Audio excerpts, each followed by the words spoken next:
Jack B update and ID story ni Daddy Tony. And kumain sila sa isang restaurant.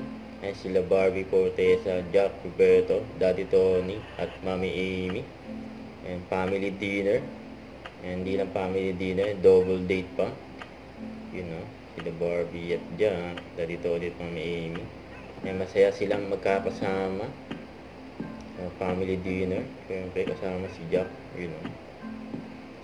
And dyan sila nagpunta. Dyan sa Gateway Mall. Dyan sa Cubao. And may maswerte pa nga nakapagpa-picture. Sila Barbie Fortesa at Jack Roberto, you know. And sana all nakapagpa-picture. Sila Barbie at Jack. And dyan sila nag-family dinner. Ito pa nga sabi na nagpa-picture. Super ganda at pogi naman itong couple na to, Barbie Fortesa at Jack Roberto, you know. Huwag kalimutan mag-subscribe, click ang notification bell para lang update po ang future reaction vlog. Bye guys, thank you for watching.